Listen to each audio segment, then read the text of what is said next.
할렐루야, 주님. 이 2월의 마지막 주인가요, 이제? 시간이 2024년도 시작한 지가 얼마 안 된 것 같은데 벌써 2달이 지났네요. 이렇게 다시금 얼굴을 뵐 수 있도록 은혜를 베풀어 주심을 감사합니다. 오늘은 신명기 말씀 가지고 우리가 하나님의 깊으신 뜻을 살펴보는 시간을 갖겠습니다. 신명기 32장 말씀입니다. 32장 1절로부터 14절 말씀, 조금 길지만 우리가 이 신명기 32장은 모세가 이제 세상을 떠나고 하나님께로 가기 직전에 자신의 유언을 노래처럼 유언을 노래로 남긴 하나님의 유언적인 축복의 그 한 찬양이에요. 그래서 우리가 그 찬양을 왜 하나님께서 모세를 통하여서 이 노래를 하게 하였는가, 또 그 노래 속에는 어떠한 하나님의 깊은 뜻이 있는가를 우리가 한번 저와 여러분이 함께 살펴보는 시간 갖겠습니다. 신명기 32장 1절로부터 14절 다 함께 봉독하겠습니다. 시작. 귀를 기울이라. 내가 말하리라. 땅은 내 입의 말을 들을지어다. 내 교훈은 비처럼 내리고 내 말은 이슴처럼 맺히나니 연한 풀 위에 가는 비 같고 채소 위에 단비 같도다. 내가 여호와의 이름을 전파하리니 너희는 우리 하나님께 위협을 돌지어다. 그는 반석이시니 그가 하신 일이 완전하고 그의 모든 일이 정겨롭고 진실하고 거짓이 없으신 하나님이시니 공의로우시고 바르시도다. 그들이 여호와를 향하여 악을 행하니 하나님의 자녀가 아니요 흠이 있고 삐뚤어진 세례로다. 어리석고 지혜 없는 백성들아, 여호와께 이같이 보답하느냐? 이는 내 아버지여 너를 지으신 이가 아니냐? 그가 너를 만드시고 너를 세우셨도다. 옛날을 기억하라. 역대 연대를 생각하라. 내 아버지에게 물으라. 그가 내게 설명할 것이요 내 어른들에게 물으라. 그들이 내게 말하리로다. 지극히 높으신 자가 민족들에게 기업을 주실 때, 인종을 나누실 때 이스라엘 자손의 수요대로 백성들의 경계를 정하셨도다. 여호와의 분깃은 자기 백성이라. 야곱은 그가 택하신 기업이로다. 여호와께서 그를 황무지에서 짐승이 부르짖는 광야에서 하시고 호위하시며 보호하시며 자기의 눈동자같이 지키셨도다. 마치 독수리가 자기의 보금자리를 어지럽게 하며 자기의 새끼 위에 너풀거리며 그의 날개를 펴서 새끼를 받으며 그의 날개 위에 그것을 엎은 것 같이 여호와께서 홀로 그를 인도하셨고 여호와와 함께 한 다른 신이 없었도다. 여호와께서 그가 땅의 높은 곳을 타고 다니게 하시며 발에 소산을 맞춰 하시며 꿀을 굽은 반석에서 기름을 빨게 하시며 소의 엉깃것과 젖과 어린 양의 기름과 바산에서 난 순양과 염소의 지극히 아름다운 밀을 내시며 또 포도주를 흐르게 하셨도다. 아멘. 좀 길은 문장이었죠? 우리는 누구나 죽음 앞에 직면할 때 남기고 싶은 그런 말이 있어요. 그리고 그 죽기 직전 임종시에 남기는 그 말이 바로 그대의 자존감을, 그의 존재를, 또한 그가 평생에 어떻게 생각하고 또 어떻게 살았는가를 의미하는 것이기도 하죠. 창세기 49장에 보면 야곱은 아브람과 이삭의 아들 되는 야곱은 임종시에 그들의 자녀들과 요셉의 2 아들까지, 요셉은 그 야곱의 자녀들, 자기의 부모와 형제 자매를 다 그 이스라엘이 가뭄이 들어서 먹을 것이 없자 애굽으로 인도해서 애굽에서 살게 하고 그 애굽 땅에서 큰 민족을 이루기까지 살 수 있도록 도운 인물이에요. 그 요셉의 그 2 아들까지 다 축복하고 하나님을 경배하며 임종했어요. 그리고 예수님은 또 어떻게 돌아가셨냐? 예수님은 십자가상에서 자신을 십자가에 못 박은 그 사람들을 다 용서하신다고, 저들의 죄를 저들은 모릅니다 하고 그를 하나님께 용서하며 자신의 영혼을 하나님께 의탁하며 돌아가셨죠. 또 스데반 집사는 어땠나요? 스데반 집사는 예수님을 증거하다가 돌에 맞아서 죽는 그 순간 그들을, 또 그 돌 던지는 사람들을 용서하며 자신의 영혼을 예수님께 받으시라고 드리며 숨을 거두었어요. 이렇게 많은 하나님의 사람들이 이 임종시에 참 놀라운 일들을 하였죠. 그런데 이 모세는 그야말로 구약에 대단한 하나님께서 택한 인물이었어요. 그쵸? 우리가 이제 누누이 설교 시간에 말씀드렸지만 이 모세는 그 뜻이 물에서 건진 자다. 하나님께서 죽음 가운데서 죽어야 될 그 자를 하나님께서 택하시고 불러서 살리셔서 이스라엘을 구원할 자로 만드신 거예요. 그 모세는 특별한 사람이었어요.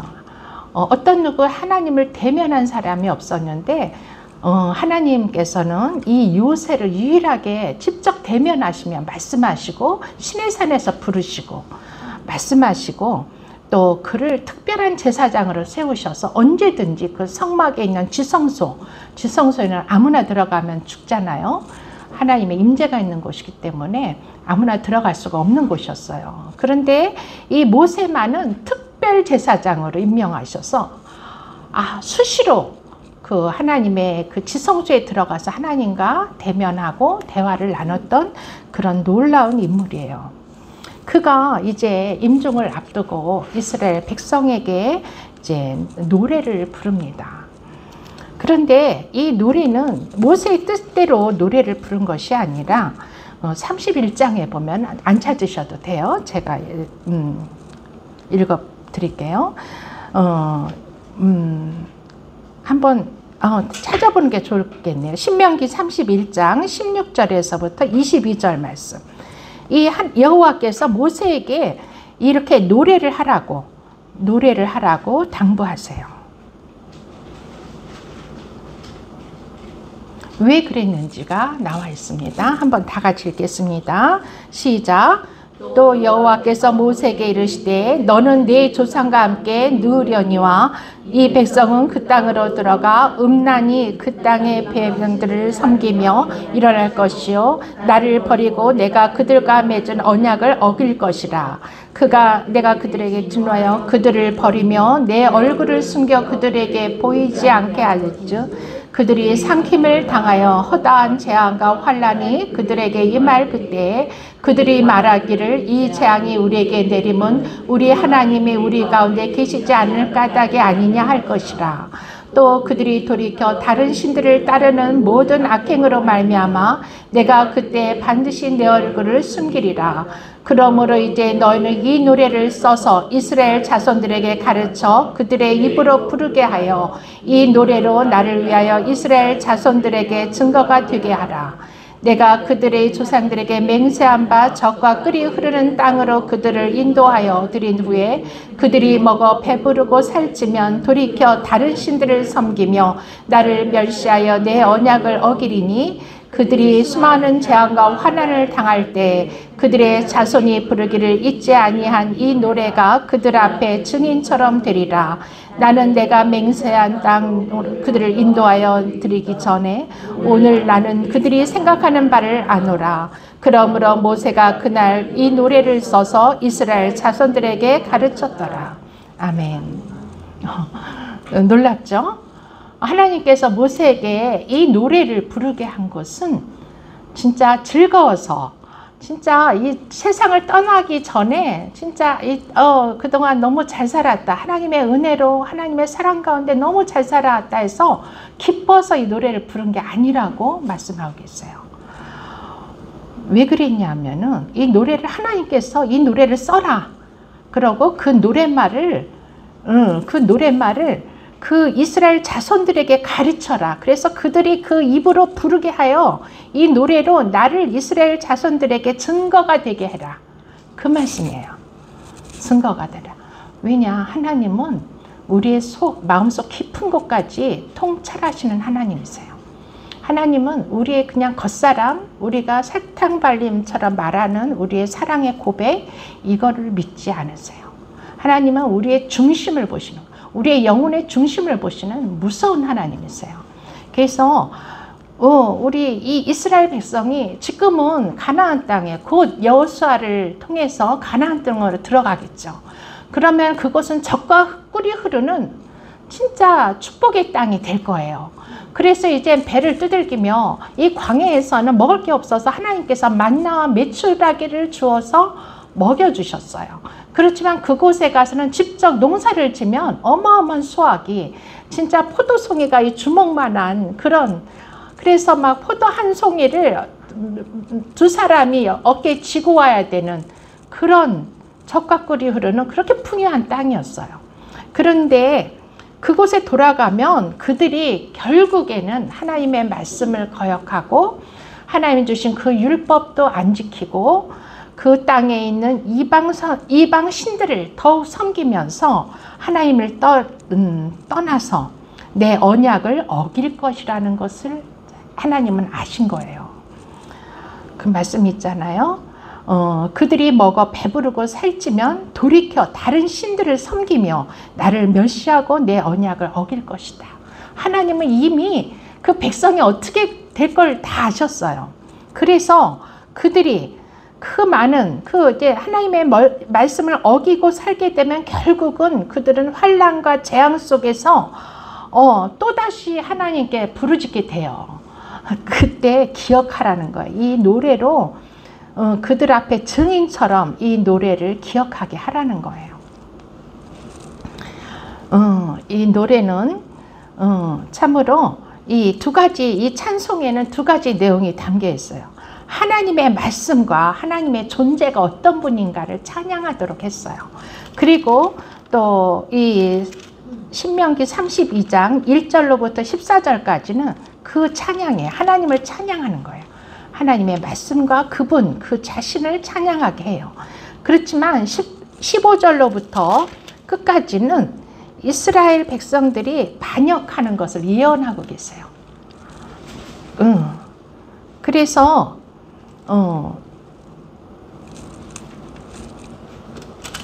하나님께서는 이스라엘 자손이 범죄하여서 내 거룩함을 이스라엘 자손 중에서 나타내지 아니하게 되는 그런 범죄함을, 그래서 그때 너희가 다시 이 노래를 부르면서 하나님이 우리가 이렇게 반역하고 하나님을 반역하고 범죄할 것을 아셨구나 하고 회개할 수 있도록, 하나님의 뜻은, 하나님은 우리가 범죄한다고 그래서 우리를 다시 죽이시는 하나님이 아니시고 돌이키기를 원하시는 거, 회개하기를 원하세요.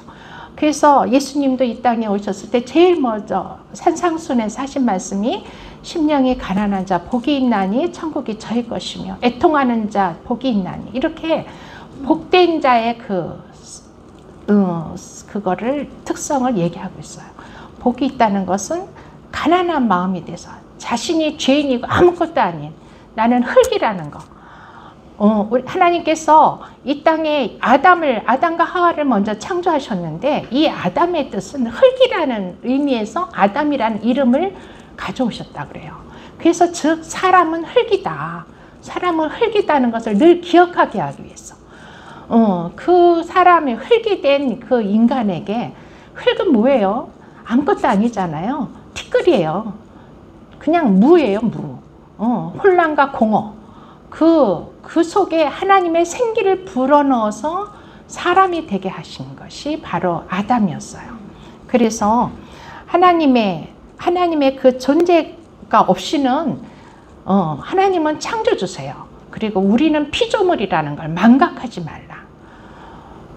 그런데 사람들은 끝없이 자신이 하나님처럼 되고자 하기 위해서 하와와 아담과 하와가 그 선악과를 따서 먹은 거예요.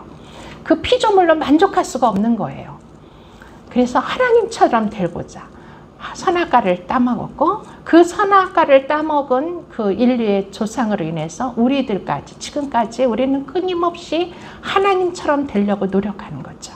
그렇죠? 지금도 AI라는 기술을 이용해서, 컴퓨터를 이용해서 또 끊임없이 하나님께 도전해요.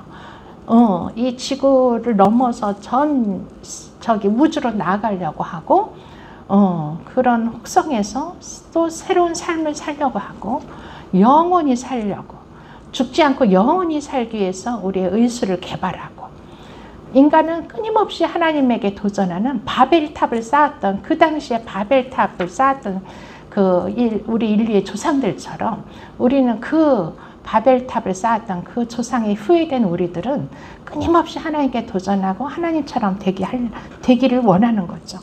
그렇지만 우리는 피조물이라는 것을, 흙이라는 존재를 망각하고 살면은 안 돼요. 하나님에 도전하고 하나님처럼 살려고 했던 인간들을 하나님은 다시금 그들을 심판하셨어요. 하나님은 심판의 하나님이시고, 하나님은 사랑의 하나님이기도 하지만 심판의 하나님, 공의의 하나님이시고, 그래서 노아의 홍수, 소돔과 고모라를 심판하셨고, 노아의 홍수를 통해서 그 노아 시대에 부패하고 하나님을 거역했던 그 시대에 사람들을 모두 하나님께서 사람을 만드신 것을 후회하신다 그러면서 물로 모든 인류를 멸망시키고 오직 노아의 그 한 가족만 살리셔서 인류를 연명하게 하신 거죠.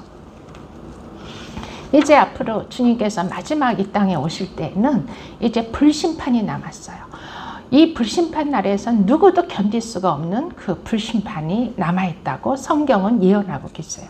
하나님은 우리에게 있어야 될 일들, 앞으로 장차 올 일들에 대해서 우리에게 숨기지 아니하세요. 다 얘기해 주세요. 성경을 읽어보면 하나님께서, 이 성경은 성경 66권이 하나님의 약속이고 언약이며 하나님의 예언의 말씀이에요. 그래서 인류가 어떻게 될 것인지를 처음과 끝을 다 알려주시는 책이에요. 어떤 종교의 어떤 서적도 이런 성경 같은 이런 서적이 없어요. 우리의 운명을 다 말씀해 주시는 거예요. 그러면은 우리가 오늘 지금 말씀을 봉독했던 신명기 32장의 1절부터 15절에 있는 말씀을 한번, 1절부터 14절에 있는 말씀을 우리가 그 내용을 하나하나 살펴보겠습니다. 모세는 하나님께서 모세를 통해서 무엇을 노래하게 했는가 보겠습니다. 그 첫째는 하나님의 말씀을 찬양, 하나님께서 주신 율법, 십계명, 그렇죠? 십계명을 통해서 왔던 그 율법을 하나님께서는 그 토라라고도 하죠. 그 말씀을 찬양하게 하셨어요. 2절에 보니까 내 교훈은 비처럼 내리고 내 말은 이슬처럼 맺히나니 연한 풀 위에 가는 비 같고 채소 위에 단비 같도다. 하나님의 말씀을 찬양하는 거예요. 하나님의 말씀은 이렇게 비처럼 내리는데 이슬처럼 연한 가는 비처럼 그렇게 단비처럼 내려요. 우리에게.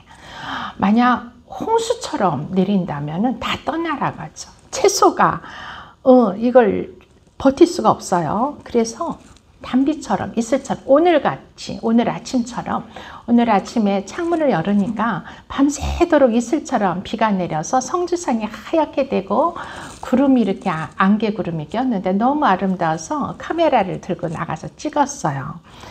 이렇게 하나님은 우리에게 이런 단비 같은 이 단비가 하나님이 아니라 단비같이 우리에게 말씀을 주시는 하나님이라는 거예요. 그 하나님은 말씀이세요. 바로. 그래서 하나님은 여기서 여기 어디 계신가? 우리 하나님 어디 계신가? 어디 계신다? 다른 데로 찾아 나설 필요가 없어요. 하나님의 성경 66권, 이 말씀을 묵상하는 것이 하나님을 만나러 가는 길이에요. 그래서 우리는 그 말씀을 통해서 하나님을 만날 수가 있습니다. 근데 이 말씀은 또 히브리서 4장 12절 말씀 보겠습니다. 히브리서 4장 12절 말씀 다 같이 12절로부터 12절, 13절 말씀 다 같이 봉독하겠습니다. 하나님의 말씀은 이렇게 우리 조용히 우리의 존재 깊은 곳에서 이슬비처럼 단비처럼 스며들어서 우리 영혼을 변화시키는 그런 놀라운 힘이 있으세요. 우리의 생명, 그 말씀의 생명력을 통해서 우리 인격을, 우리가 아직 미완성된 그 인격을 변화시키는 열매를 또 맺게 하시는 거예요. 그렇기 때문에 이 말씀을 또 다시 한번 읽겠습니다. 히브리서 4장 다 같이 시작. 하나님은 살고 혼과 영과 그 관절과 골수를 찔러 쪼개기까지 하며 또 마음의 생각과 뜻을 판단하시나니 지으신 것이 하나도 그 앞에 나타나지 않음이 없고 우리의 결산을 받으실 이의 눈앞에 만물이 벌거벗은 것 같이 드러나느니라. 아멘. 이렇게 하나님은 예리한 검보다도 더 예리하다고 그랬어요. 우리의 영과 혼과 관절 골수까지 다 찔러 쪼개기까지 우리의 마음과 생각을 살피시고 판단하시는 분. 진짜 하나님의 말씀 앞에 우리는 두려움과 떨림으로 하나님의 말씀을 받아야 됩니다. 또 예수님께서는 이 하나님의 말씀을 통해서 마태복음 4장 4절을 보면은 이 공생애를 요단강에서 세례를 받으시고 나오셔서 이제 성령이 충만해지신 상태에서 성령에 이끌려서 사막으로 광야로 나아가게 되죠. 그때 그 광야에서 하나님의 말씀을 가지고 사단을 이기는 그런 일을 하십니다. 다 같이 봉독하겠습니다. 시작.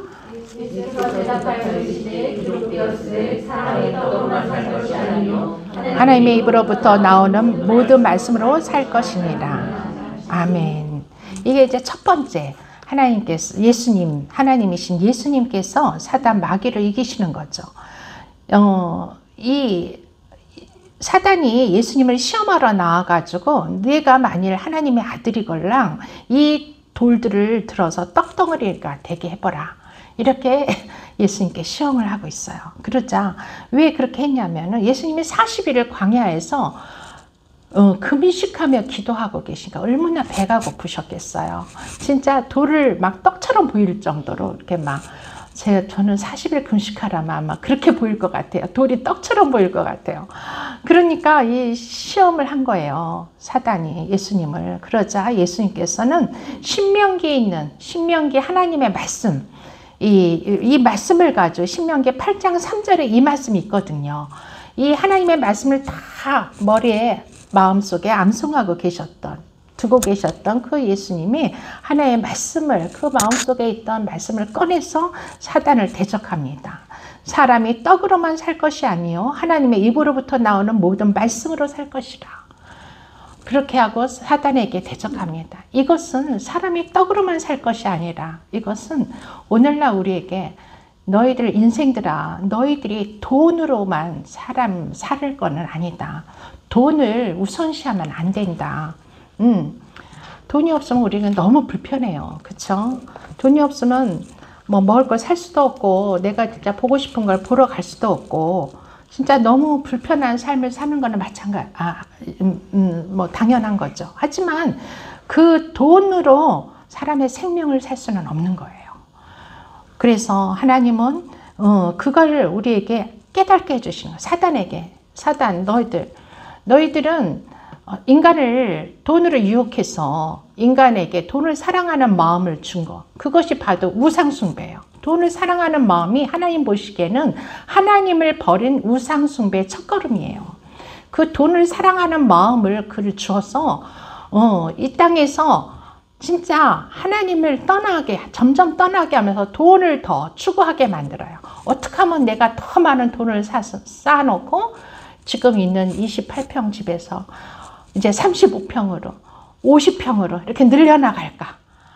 또 내가 땅이 지금 요만큼 있는데 어떻게 하면 더 많은 땅을 가지고 더 많은 작물을 수확해서 그걸 곡식을 수확해서 그걸 돈으로 바꿀까? 인간들은 끊임없이 내가 가진 것에 만족하지를 못하고 하나님의 은혜, 하나님은 우리 하나님의 사랑하는 자녀들을 굶기지 아니하세요. 하나님은 당신의 아들, 진짜 자기의 생명보다 소중한 당신의 아들, 하나밖에 없는 독생자 예수 그리스도를 진짜 우리가 보기에 인간이, 하나님 보시기에는 인간이 우리가 보기에 벌레보다도 더 못한 인간일 텐데 그 인간을 위해서 이 땅에 보내시고, 그것도 보내신 것으로 부족하여서 그를 십자가에 죽이시고 그 생명을 인간을 위해서 주셨단 말이에요. 그런 사랑을 통해서 우리가 구원된 우리들이기 때문에 하나님께서 그냥 버려두지 아니하세요. 하나님은 그 천국에는 천국에 이렇게 요즘은 많이 천국을 방문하는 사람들이 들어있는데, 천국에 가면은 유리바다가 있다고 성경에도 기록되어 있어요. 요한계시록에 보면 유리바다가 있어요. 근데 그 유리바다를 이렇게 내려다보면은 그 밑에는 이 지상에 있는 모든 교회들이 다 보인대요. 그리고 그 지상에 있는 모든 교회에 있는 모든 성도들이 어떻게 생활하고 어떻게 하고 있는가.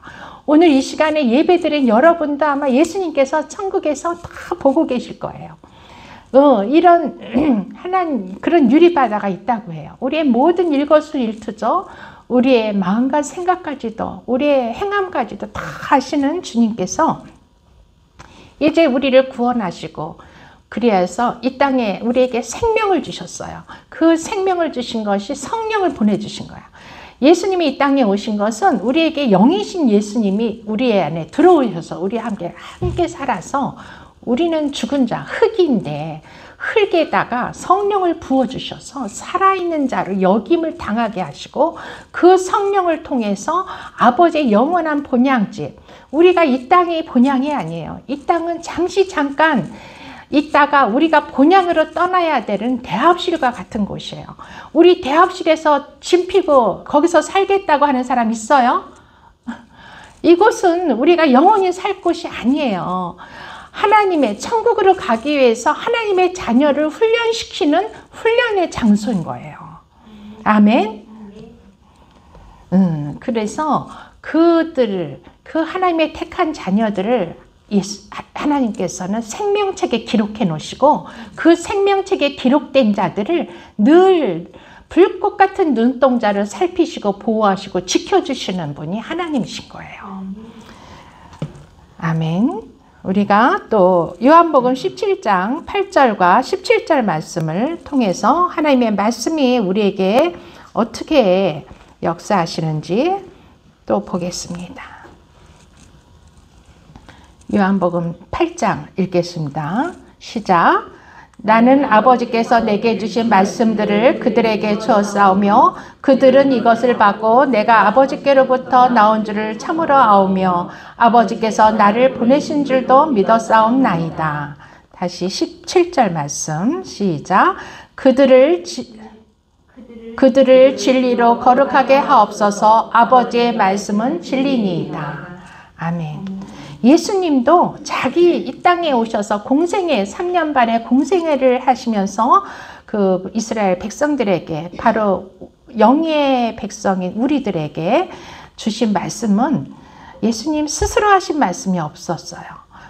아버지께로부터 받은 말씀을 예수님께 또 전하신 거예요. 그리고 그 하나님의 말씀은 진리고, 진리로 우리는 거룩하게 된다고 말씀하고 계세요. 그 하나님의 말씀은 그런 존재인 것이죠. 이렇게 이 하나님의 말씀은 우리의 영혼의 양식이며 우리의 어둠을 밝히는 빛인 거예요. 그래서 우리는 늘 하나님의 말씀을 가까이 하고 늘 살 수밖에 없어요. 우리가 하루 한 끼도 굶으면 얼마나 배가 고파요. 저는 금식이 제일 어렵더라고요. 뭐 한 끼 정도는 한두 끼는 굶어도 며칠을 굶는다는 것은 진짜 힘든 것 같아요. 그리고 우리는 뭐 점심때가 돼서 잠깐 30분, 1시간만 늦어도 막 너무 힘들어요.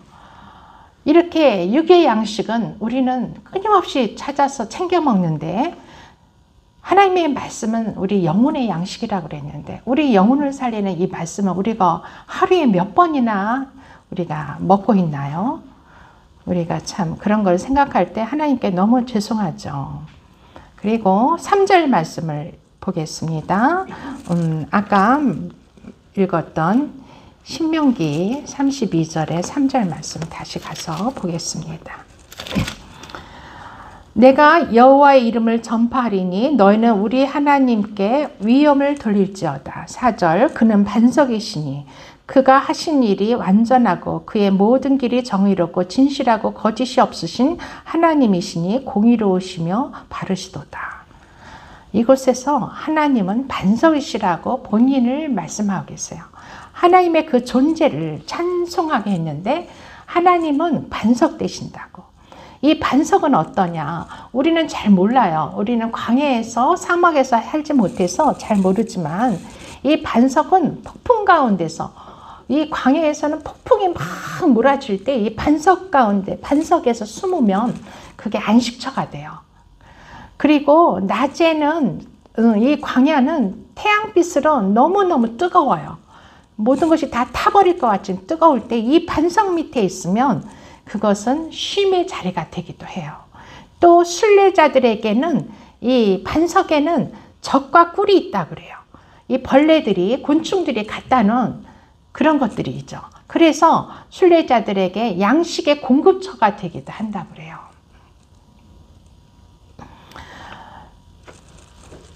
그런데 마태복음 7장 24절 말씀 한번 다시 보겠습니다. 신약 성경에는 이 반석에 대해서 뭐라고 말씀하시는지 마태복음 7장 24절로부터 27절 4절을 함께 봉독하겠습니다. 시작.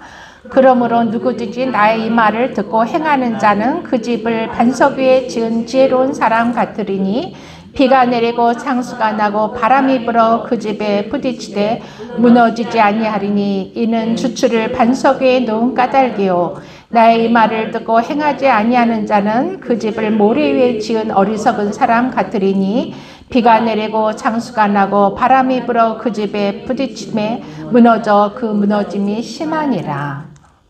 네, 이렇게 하나님의 말씀 위에 우리가 집을 짓는다는 것은 반석 위에 지은 집을 짓는 지혜로운 사람과 같다. 이렇게 비유로 말씀을 하고 계세요.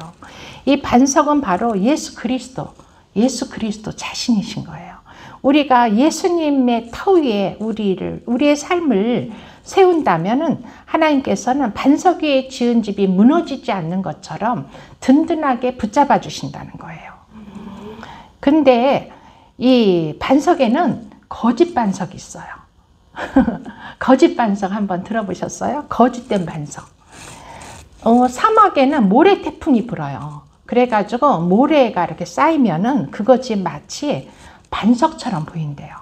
그래서 거기에다가 집을 지면은 그러니까 그게 모래가 모래인 줄 알면 누가 그 모래 위에 집을 짓겠어요? 그런데 거짓 반석인 거예요. 그 진짜 반석인 줄 사람들이 알고 거기다 집을 짓는 거예요. 그런데 사실 그거는 모래가 쌓여서 진 모래성인 거예요. 모래성 어떻게 돼요? 바람이 불고 비가 오면은 그냥 무너지는 게 모래성이잖아요. 그 모래 위에 쌓은 것이 바로 우리가 우상이라고 하는 거예요. 이 세상 사람들은 다 우상 위에 우상의 성을 짓고 살아요. 그 우상은 거짓된 것이고 세상의 것이에요. 우리가 아담 하와가 선악과를 바라보고 그걸 따먹으려고 했을 때 하나님처럼 되고 싶어서 그걸 따먹으려고 선악과를 다시 보니까 뱀의 유혹에 넘어가서 다시 보니까 이것은 먹음직스럽고 보암직스럽고 탐스럽기까지 했다고 그래요. 그것은 이 신약에 가서 사도 바울은 이렇게 말해요. 이생의 자랑, 안목의 정욕, 육신의 정욕, 이 세 가지, 이생의 자랑, 안목의 정욕, 이생의 정욕, 이 세 가지가 바로 이 세상의 것들이에요. 우상이에요. 돈과 권력이요 명예인 거예요. 이것 위에 우리의 삶을 건축하면은 이것은 모래 위에 지은 집과 같다는 거예요. 그래서 이것은 마지막 때 하나님께서 불로 심판하실 때 그냥 후룩 타버리는 아무것도 아닌 것이 되는 거예요. 그래서 우리는 반석 대신은 예수 그리스도 위에 집을 지어야 되는 거예요. 집이라는 건 우리의 삶을 말하죠.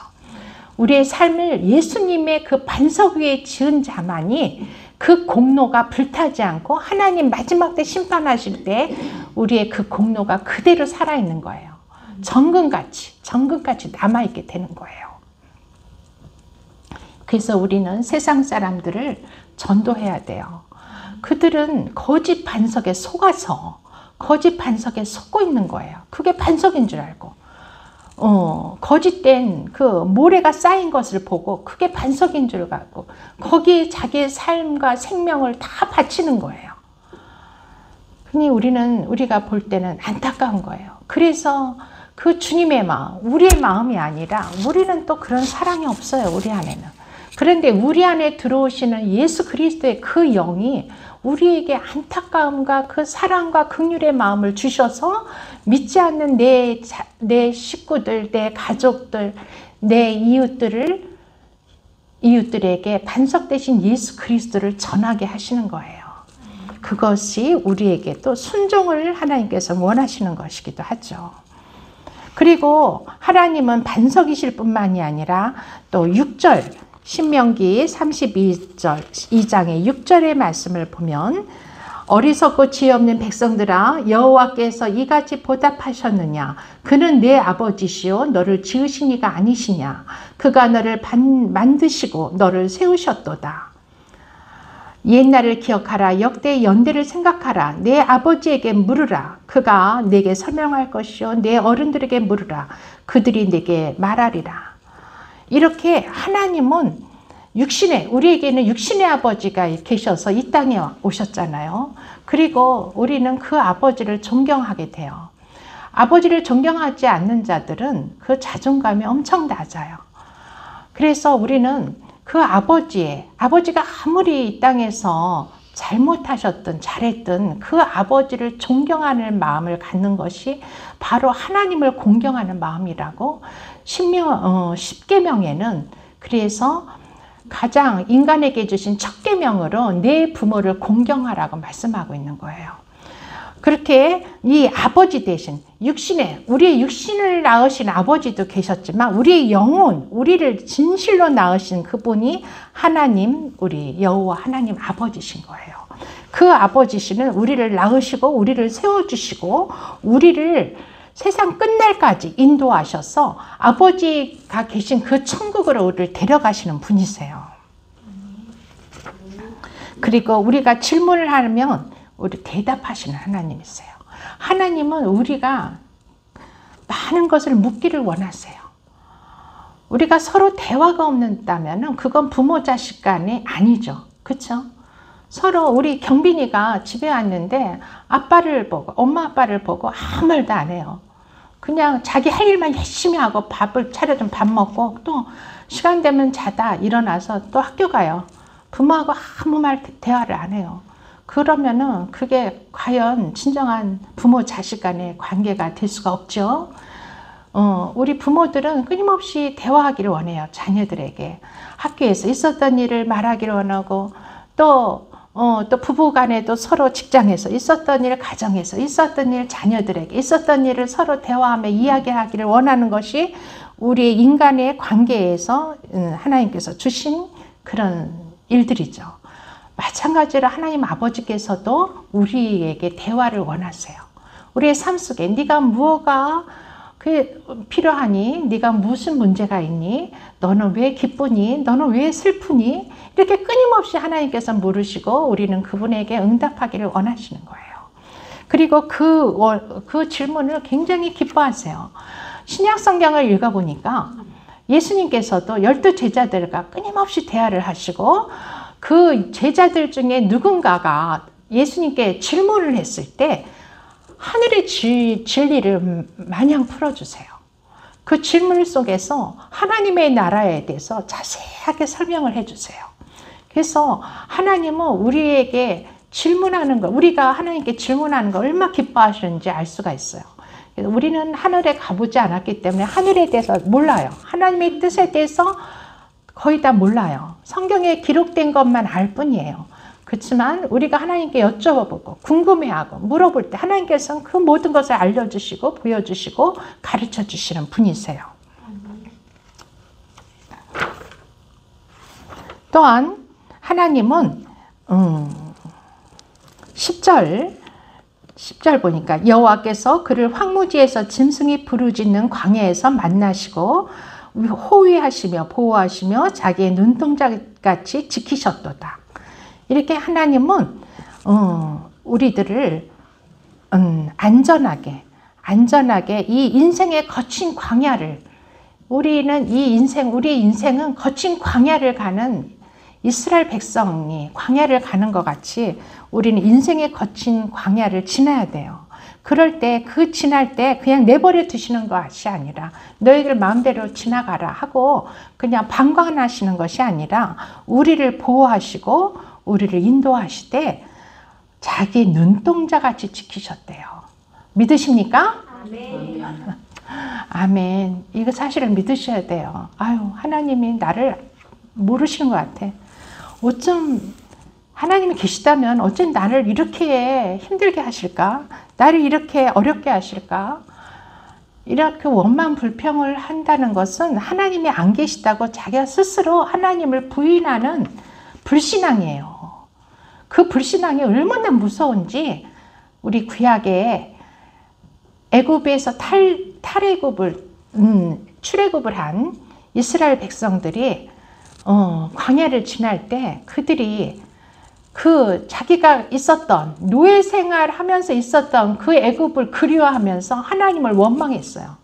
아우, 거기서 고기도 마음껏 먹었고 뭐도 했는데 좋은 옷도 입고 막 그랬는데 이 광야에 나와서 우리를 이제 죽이려나 보다 하면서 하나님께 원망했어요. 그러자 하나님께서 어떻게 하셨어요? 너희들 입에 나온 그 말 그대로 내가 너희에게 이루어주리라. 너무나 섬찟하고 무서운 말씀이에요. 그래가지고 결국 모세까지 1세대를 다 광야에서 한 명도 살아남기지 않고 다 죽이셨어요. 하나님은 그런 공의 하나님이세요. 우리 입술의 말이 얼마나 무서운 것을 진짜 우리가 진짜 신중하게 우리가 말해야 될 것을 오늘 우리는 깨닫게 하십니다. 그래서 우리가 그렇지만 하나님은 우리를 살리시기 위해서 예수 그리스도를 보내신 거예요. 오늘날은 그 구약시대에는 하나님께서 우리에게 말한 그거를 그대로 눈에는 눈, 이에는 이에, 귀에는 귀, 그래서 그대로 보응하셨지만 오늘날 하나님께서 특별 보너스로 예수 그리스도를 우리에게 보내주셔서 우리가 그럴지라도 우리가 입술로 회개하면 그 죄를 없게 하시고 깨끗하게 지워주시고 그냥 완전히 도말하셔서 망각의 바다에 우리가 지은 모든 죄를 우리가 회개만 하면 예수의 이름으로 우리의 죄를 자백만 하면 망각의 바다에 던지신다고. 그래서 기억지 아니하신다고. 우리가 죽어서 하나님 앞에 심판대에 설 때 그 죄를 보지를 않으세요. 오직 우리에게 뒤집어 씌워진 예수 그리스도의 피만 보고 내 딸, 이 딸은 과연 예수 그리스도의 피, 내 아들 예수 그리스도의 피로 구원된 내 백성이구나 하고 인정하시는 거예요. 그래서 우리는 하나님의 거룩한 백성으로 생명책에 기록되고 천국으로 들어갈 수 있는 거예요. 아멘. 그런 은혜의 하나님, 이 하나님이 11절 말씀엔 또 어떻게 묘사되어 있나? 어떻게 노래하고 계신가? 마치 독수리가 자기의 보금자리를 어지럽게 하며 자기의 새끼 위에 너풀거리며 그의 날개를 펴서 새끼를 받으며 그의 날개 위에 그것을 엎는 것 같이 여호와께서 홀로 그를 인도하셨고 그와 함께 한 다른 신이 없었도다. 우리가 독수리 미국의 국가의 상징의 그 동물 독수리 기억나네요. 그 독수리는 참으로 신기한 동물이에요. 이 독수리는 자녀들을 새끼를 훈련시킬 때 어느 정도 새끼가 이제 가서 자라기 위해서 이제 먹이를 물어다가 그 독수리 새끼를 먹여서 키우고, 이제 그 새끼가 날개가 생기기 시작해서 이제 나를 수 있을 정도가 되면은 이 독수리는 그 새끼들을 높은 그 산꼭대기 바위에 데리고 가서 거기서 떨어뜨려요. 낭떠러지로 떨어뜨려요. 그냥 밀어버려요. 그러면은 그 독수 새끼가 어머나 하고 이제 나는 죽었구나 하고 막 푸드덕푸드덕 하면서 떨어질 때 다시 내려와서 그 새끼를 그의 날개로 받아줘요. 그렇게 끊임없이 그 새끼가 날개치고 스스로 날개쳐서 올라갈 때까지 그렇게 훈련을 시켜요. 얼마나 잔인해요. 진짜. 새끼 독수리로 봐서는 그 엄마 독수리가 너무나 잔인하고 무서울 거예요. 그렇지만 하나님은 이 독수리처럼 우리들을 이 광야에서 훈련을 시키셔요. 그래서 성령님과 함께 독수리처럼 날아오르기를, 성령님을 타고 우리가 날아오르기를 기다리시는 거예요. 아멘. 우리는 그런 하나님 아버지를 우리가 섬기고 있는 것이에요. 우리를 강한 자로 훈련시키기 위해서 그런 훈련을 시키고 있어요. 내가 오늘도 고난해. 왜 이렇게 나는 예수를 믿고 하나님을 믿는데 이렇게 고난이 끊임없이 찾아오는가? 하나님께서 특별 사랑을 주고 계시고 있는 거예요. 우리를 강하게 만드시기 위해서. 왜 이렇게 너는 연약하냐? 왜 이렇게 내가 너에게 성령을 보내줬는데, 내 아들을 너에게 보내줬는데 왜 이렇게 약하게 사느냐 하고 계속 훈련을 시키시는 거예요. 그 훈련을 통과해야지만 우리는 인생의 비바람과 인생의 폭풍우를 허용하시는 하나님의 뜻을 우리가 알 수 있는 거예요. 이 인생의 비바람과 폭풍우 속에서도 거기서도 우리를 붙들고 계시고 우리를 세워주시기를 원하시고 우리가 강한 하나님의 백성으로 인생을 살고 또 인생에서 하나님을 강력하게 증거하게 하기 위해서 이 땅에 남겨두시는 거예요. 하나님 아버지께서 모세에게 이 노래를 하게 하셔서 하나님을 증거하게 하시듯이 그 후대에 오는 그 자손들에게 하나님을 나타내셨듯이 우리도 이렇게 하나님을 나타내는 삶을 살아야 된다고 믿습니다. 또 오늘은 이 15절 이후에 있는 말씀, 마지막까지 노래의 말씀에 대해서는 15절로부터 43절까지 이 말씀은 바로 이 반역하게 되는, 앞으로 가나안 땅에 들어가서 이 백성이 하나님을 떠나서 다른 신을 섬기고 하나님을 반역하게 되는 것을 예언하고 계시는 말씀이에요. 그래서 그들이 결국은 심판받게 된다는 그런 말씀을 또 알게 하세요. 그러니까 이 말씀을 알고, 예언이죠 이거는. 예언을 듣고 보고 읽으면은 나는 하나님을 반역하지 말아야지, 하나님을 떠나지 말아야지 하고 그 말씀이 하나님의 증언이 되는 거죠. 증거가 돼서 하나님을 섬기며 하나님의 뜻대로 살려고 하는 그런 우리의 그 백성들의 마음을 세워주시는 거죠. 하나님은 13절에도 말씀하시기를 여호와께서는 그가 땅의 높은 곳을 타고 다니게 하시며 밭에 소산을 먹게 하시며 반석에서 꿀을, 굳은 반석에서 기름을 빨게 하시며 소의 엉기젖과 양의 젖과 어린 양의 기름과 바산에서 난 순양과 염소의 지극히 아름다운 밀을 먹이시며 또 포도즙의 붉은 술을 마시게 하셨도다. 이 말씀은 이제 마지막으로 주님께서 이 반석 대신 예수 그리스도를 통해서 우리에게 젖과 꿀과 기름, 밀과 붉은 포도즙을 주신다는 것을 약속하시는 거예요. 이것은 뭐냐면 젖과 꿀은 이건 말씀이에요. 예수님의 그 복음. 이 예수님의 복음 뭐예요? 예수 그리스도를 믿음으로 너희는 구원을 받으리라는 것이 바로 복음이죠. 십자가, 예수 십자가를 믿음으로 너희는 구원을 받으리라. 이 복음의 말씀을 반석 대신 예수 그리스도를 통해서 줄 것이고 또 기름을 주신대요. 그 기름은 성령을 뜻해요. 우리 성령 하나님. 성령님을 예수님을 통해서 우리에게 보내주시는 거예요. 성령님은 예수 그리스도의 영이세요. 그래서 성령님 이코르 예수님이신 거예요. 오늘날 우리의 영혼에 들어와서 우리와 함께 하시는 예수님, 그분이 성령님이신 거예요. 그 성령님을 주실 뿐만 아니라 또 포도주의 붉은 술을 우리에게 마시게 하신다는 것. 그것은 바로 십자가에서 흘리신 예수의 피를 의미하는 거죠. 그 예수의 피, 예수님의 피를 보혈이라 그러죠. 그 보혈이 하나님께서 우리에게 주신 가장 큰 선물인데 그거 왜 그럴까요? 이 보혈이 아니고는 우리 죄를 씻을 어떤 것도 이 세상에 주신 것이 없어요. 마치 구원의 이름을 누구도 주신 것이 아니라 마리아가 구원을 시키는 것이 아니고 마호멧이 구원을 시키는 것이 아니고 저 부처가 구원을 시키는 게 아니에요. 오직 예수 그리스도 그 이름 외에 구원을 주실 만한 어떠한 이름도 이 세상에 주신 일이 없으세요. 한번 궁금하면 제 말이 거짓말 같으면 성경을 읽어보세요. 그래서 그 예수님, 그 예수님으로부터 우리를 이렇게 구원시키기 위해서 우리를 예수님을 보내주신 것이에요. 우리는 하나님의 말씀과 성령과 그 보혈로 통해서 우리는 영생을 하게 되는 거예요. 우리의 생명은 이 땅에서 잠시 왔다 가는 이 육신의 생명은 결국 아담이라는 그 이름대로 흙으로 돌아가는 거예요.